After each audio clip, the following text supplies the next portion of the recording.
So I feel like I had kind of like checked out of everything that was going on in the world for the last couple weeks for a number of different reasons. Partially because I'm trying to finish up my book, which will be done in the next couple of days. I'm just reviewing it right now. It's looking awesome. I'm so excited about it.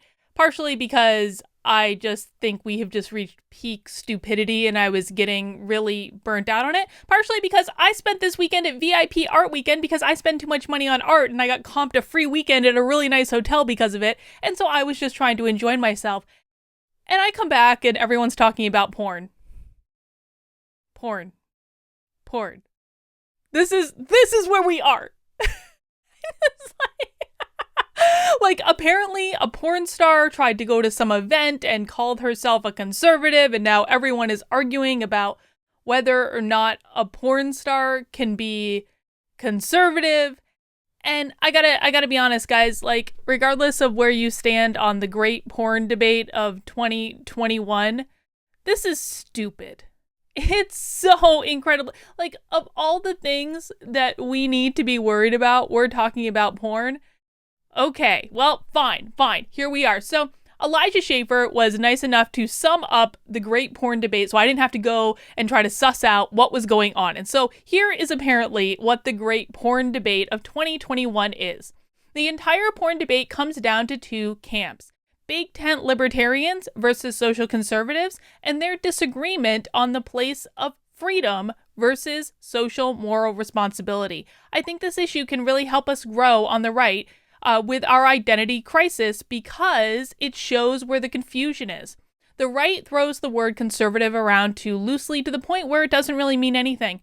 Meanwhile, pornography is not conservative value. It's objectively true to say that one cannot be a conservative and a porn star. I disagree with that. I'm just reading what Elijah wrote to give us some context. The reason a porn star would call herself conservative is due to the fact that most people call everyone on the right wing conservative in the mainstream media. Also, even the right doesn't know if it wants to be a big tent movement or be defined by traditional conservative values. I think the right does know, and I'm going to talk more about that in a second. As to the Turning Point USA issue, not allowing a porn star at an event that caters to minors makes sense and doesn't violate anyone's freedom. It's normal to be cautious when it comes to minors and their exposure to pornography, even if you support the freedom for adults to access it or not. On this point, I actually agree. I think when there are kids involved, there's really no reason for kids to be around porn stars. They're going to have plenty of time for that. And so on that point, I actually agree, but I wanted to look at the bigger issues at play here and where I think the right is going to take a horribly misguided turn. So while porn is objectively bad for society, this argument about Brandy Love really isn't about porn or porn stars. It's about who controls the messaging of the right wing and whether we should move towards social conservatism as a whole or remain a big tent. I didn't cover any details, so feel free to add more context, blah, blah, blah. All right, here's the thing. And obviously the perspective that I take with this is I am a disaffected former lefty that left the left last year, that ended up voting for Trump in the election, that was very supportive of Trump in the election, that thinks that Trump would have been a far better choice to Biden in the election. And one of the reasons that the GOP ultimately won me over was precisely because I saw a big tent approach happening on the GOP where they were inviting in a lot of different people from a lot of different perspectives and really kind of embracing everyone. If you like freedom, if you like liberty, if you like your First Amendment liberties being protected, you can come with us. And I was like, I like the First Amendment. I think the First Amendment's pretty rad.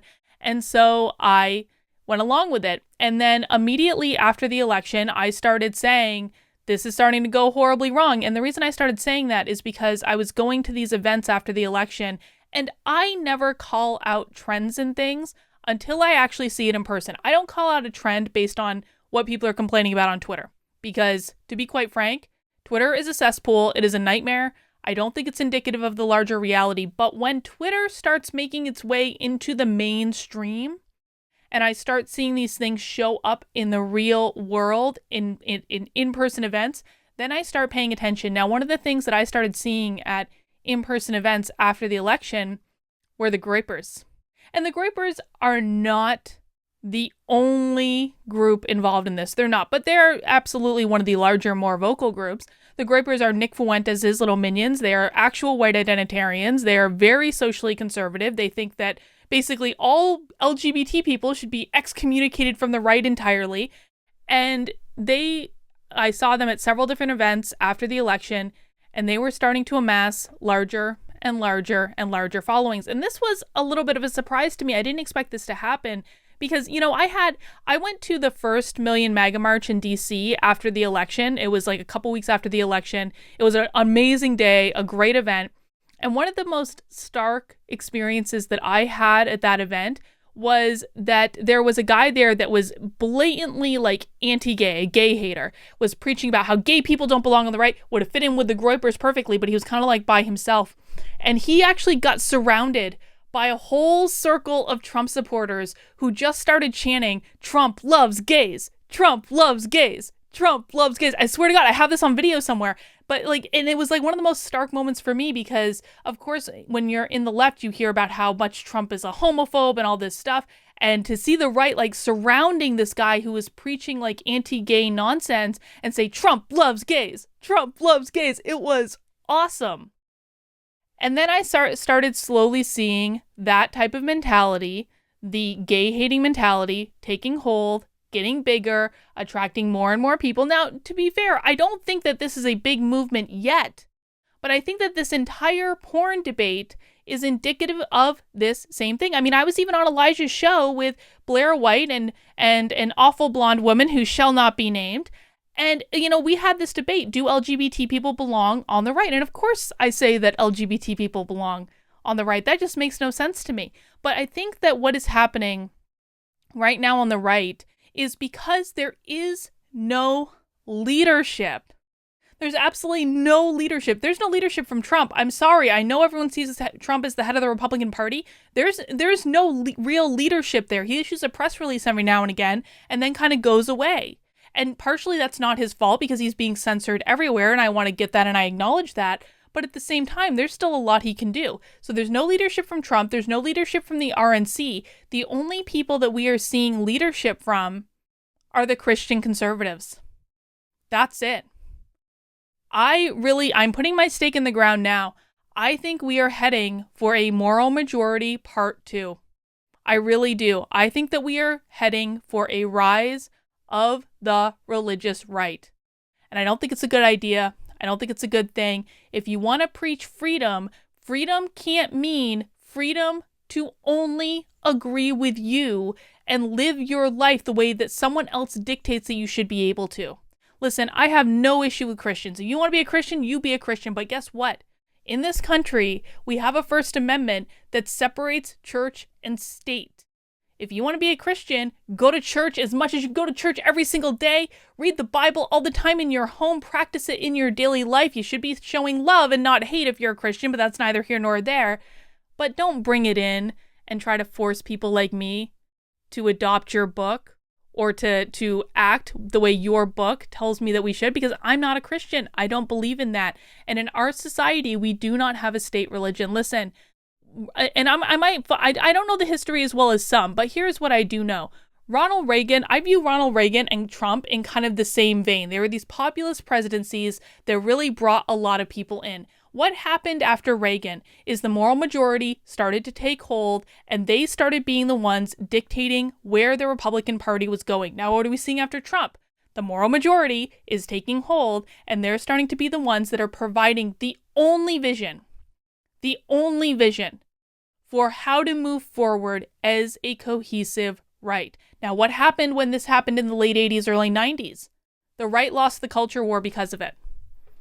This is what drove people away from the right. This is the reason that I became a Democrat in the first place. And we are very literally watching history repeat itself before our very eyes. I absolutely believe that the reason that I think that a new moral majority is going to take hold on the right is precisely because they are the only ones presenting a vision for how to move forward. Listen, there are 3 attributes of leadership. I taught whole workshops on this. I have a whole program called the Leadership Workshop. There are 3 attributes on leadership: building a vision, gaining buy-in, and sustaining execution. okay? Building a vision is the first step towards change management, towards effective change management. What does building a vision mean? It means that you provide a compelling story for what you want to do and why you want to do it. What are you offering people? What does it look like to be on your team? That is what is the outcome going to be for people? That is what the vision looks like. Right now, the only people doing that on the right are the conservative Christians, the moral majority part 2, the Nick Fuenteses, the Groypers. They are the only ones providing a vision. And they're saying, we want to shrink the tent. We want less people on our little team. And everyone else can just go screw or join the Libertarians. I mean, I was literally told, get the hell out of our party, go join the Libertarians. And so I did. Now, a lot of you might be pretty happy about that. But the reality is that elections are won by gaining votes. They're not won by kicking people out of your party. So you might feel a resounding victory that, people like me are going to join the Libertarians. But what are you really going to win? Do you ever want to win another election again? It's just so dumb. Listen, one of the reasons that I was really attracted to the right was this whole idea of freedom and liberty. But the reality is that freedom means the freedom to live your life the way you want to live it. So what is more important to conservatives right now? And this is an honest question. What is more important to conservatives right now? Is it that people have freedom to live their life the way they want to live it? Or is it to ridicule porn stars and trans people and, people who don't adhere to how you, and I'm saying you as in conservative Christians, how conservative Christians don't want them to live? Do you really want to be in the business of dictating how other people live their life? Do you want to be in the business of dictating what adults do or how adults present or any of these things? I mean, another debate right now is that apparently a trans person is the first trans woman on the cover of Sports Illustrated Swimsuit Edition. I think the photo is ugly as hell. I don't think it's alluring at all. I think it's forced. I think it's inauthentic, but I don't care about it because she's a trans person. I care about it because it's a horrible photo and that's an iconic publication. And, in my understanding, the only purpose that publication serves is to serve up sexy girls in swimsuits, and they couldn't even take a sexy photo. And so I don't understand why the right is seemingly focusing all of its energy and attention on porn stars and trans people and all of these things that are not going to win them a single solitary vote and is absolutely certainly going to lose people like me. But it's not everyone. I have to give props to Nicole Arbour, who put out this tweet not too long ago. Y'all make no sense. The same people okay with grab her by the pussy and a president who openly was hooking up with a porn star, which doesn't offend me, are so offended a porn star would ever be part of their political party. Just saying, you're just as effed as she is. And she's right. Listen, you don't have to agree with the career of a porn star. You don't have to be a porn star yourself. You don't have to like porn. You don't have to watch porn. The fact of the matter is that porn is legal in this country, and a lot of people watch porn in this country. And P.S., actually a lot more women watch porn than you guys think too.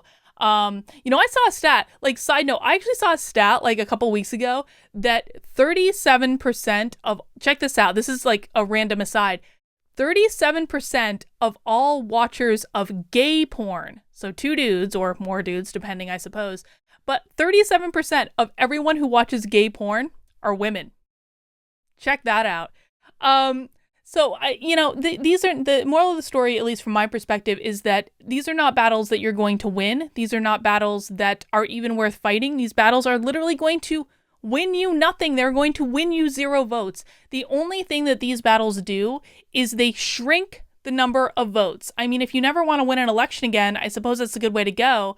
But what I actually suspect is going to happen is I'm going to look in the comments on this video and I'm going to see, Carlin, you're still a leftist. You're still a leftist. You never left the left. That's exactly what's going to happen, because sometimes conservatives don't like being told the truth. And that's just the way it is. Nothing I can do. Hey, man,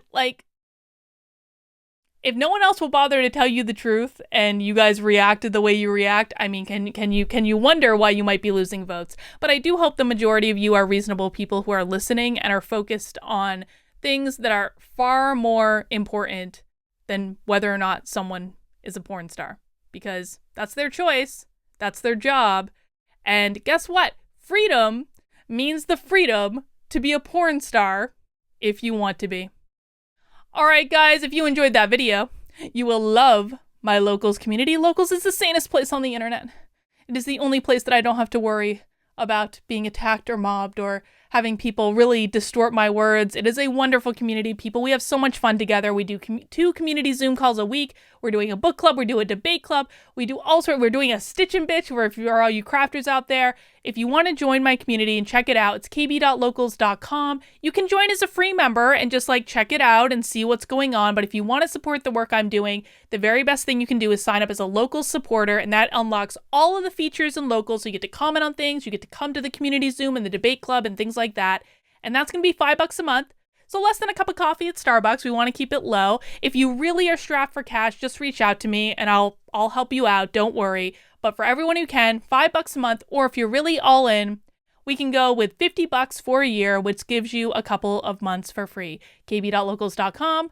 I can't wait to connect with you and learn more about you and meet you and all these other things. All right, and if you enjoyed this video, I hope you'll consider subscribing to the channel, giving it a thumbs up, leaving a nice comment would be nice. But that's all I've got for right now, guys. I'll see you soon.